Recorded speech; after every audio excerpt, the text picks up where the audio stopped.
48वां बाब। याकूब इफ्राइम और मनस्सी को बरकत देता है। इन बातों के बाद यूं हुआ कि किसी ने यूसुफ से कहा, तेरा बाप बीमार है। सो वो अपने दोनों बेटों मनस्सी और इफ्राइम को साथ लेकर चला, और याकूब से कहा गया कि तेरा बेटा यूसुफ तेरे पास आ रहा है।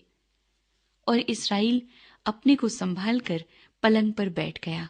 और याकूब ने यूसुफ से कहा कि खुदाए कादर मुतलिक मुझे लूज में जो मुल्क केनान में है दिखाई दिया और मुझे बरकत दी।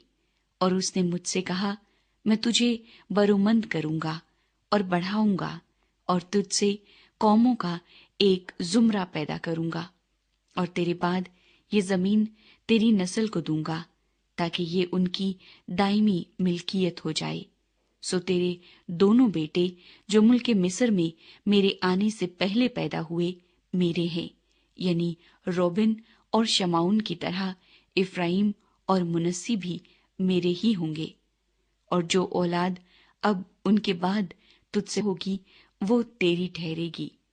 पर अपनी मिरास में अपने भाइयों के नाम से वो लोग नामजद होंगे। और मैं जब फदान से आता था तो राखिल ने रास्ते ही में, जब इफरात थोड़ी दूर रह गया था, मेरे सामने मुल्क केनान में वफात पाई, और मैंने उसे वहीं इफरात के रास्ते में दफन किया। बैतलहम वही है। फिर इसराइल ने यूसुफ के बेटों को देखकर पूछा, ये कौन है? यूसुफ ने अपने बाप से कहा, ये मेरे बेटे हैं जो खुदा ने मुझे यहाँ दिए हैं। उसने कहा, उनको जरा मेरे पास ला, मैं उनको बरकत दूंगा। लेकिन इसराइल की आंखें बुढ़ापे के सबब से धुंधला गई थी और उसे दिखाई नहीं देता था। सो यूसुफ उनको उसके नजदीक ले आया। तब उसने उनको चूम कर गले लगा लिया। और इसराइल ने यूसुफ से कहा, मुझे तो ख्याल भी न था कि तेरा मुंह देखूंगा, लेकिन खुदा ने तेरी औलाद भी मुझे दिखाई। और यूसुफ उनको अपने घुटनों के बीच से हटाकर मुंह के बल जमीन तक झुका। और यूसुफ उन दोनों को लेकर, यानी इफ्राइम को अपने दाहिने हाथ से इसराइल के बाएं हाथ के मुकाबिल और मुनस्सी को अपने बाएं हाथ से इसराइल के दाहिने हाथ के मुकाबिल करके उनको उसके नजदीक लाया।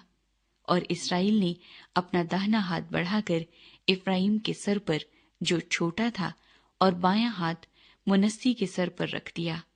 उसने जानबूझकर अपने हाथ यूं रखे क्योंकि पहलौठा तो मुनस्सी ही था। और उसने यूसुफ को बरकत दी और कहा कि खुदा जिसके सामने मेरे बाप अब्राहम और इसहाक ने अपना दौर पूरा किया, वो खुदा जिसने सारी उम्र आज के दिन तक मेरी पासबानी की, और वो फरिश्ता जिसने मुझे सब बलाओं से बचाया, इन लड़कों को बरकत दे। और जो मेरा और मेरे बाप दादा अब्राहम और इसहाक का नाम है, उसी से ये नामजद हों और जमीन पर निहायत कसरत से बढ़ जाएं। और यूसुफ ये देखकर कि उसके बाप ने अपना दाहिना हाथ इफ्राइम के सर पर रखा, नाखुश हुआ, और उसने अपने बाप का हाथ थाम लिया ताकि उसे इफ्राइम के सर पर से हटाकर मुनस्सी के सर पर रखे। और यूसुफ ने अपने बाप से कहा कि ऐ मेरे बाप, ऐसा न कर, क्योंकि पहलौठा ये है, अपना दाहिना हाथ इसके सर पर रख। उसके बाप ने ना माना और कहा, ऐ मेरे बेटे, मुझे खूब मालूम है, इससे भी एक गरूह पैदा होगी और ये भी बुजुर्ग होगा, पर इसका छोटा भाई इससे बहुत बड़ा होगा और उसकी नस्ल से बहुत सी कौमें होंगी। और उसने उनको उस दिन बरकत बख्शी और कहा कि इसराइली तेरा नाम लेकर यूं दुआ दिया करेंगे कि खुदा तुझको इफ्राइम और मनस्सी की मानिंद इकबालमंद करे। सो उसने इफ्राइम को मनस्सी पर फजीलत दी। और इसराइल ने यूसुफ से कहा, मैं तो मरता हूं, लेकिन खुदा तुम्हारे साथ होगा और तुमको फिर तुम्हारे बाप दादा के मुल्क में ले जाएगा, और मैं तुझे تیرے بھائیوں سے زیادہ ایک حصہ جو میں نے اموریوں کے ہاتھ سے اپنی تلوار اور کمان سے لیا دیتا ہوں۔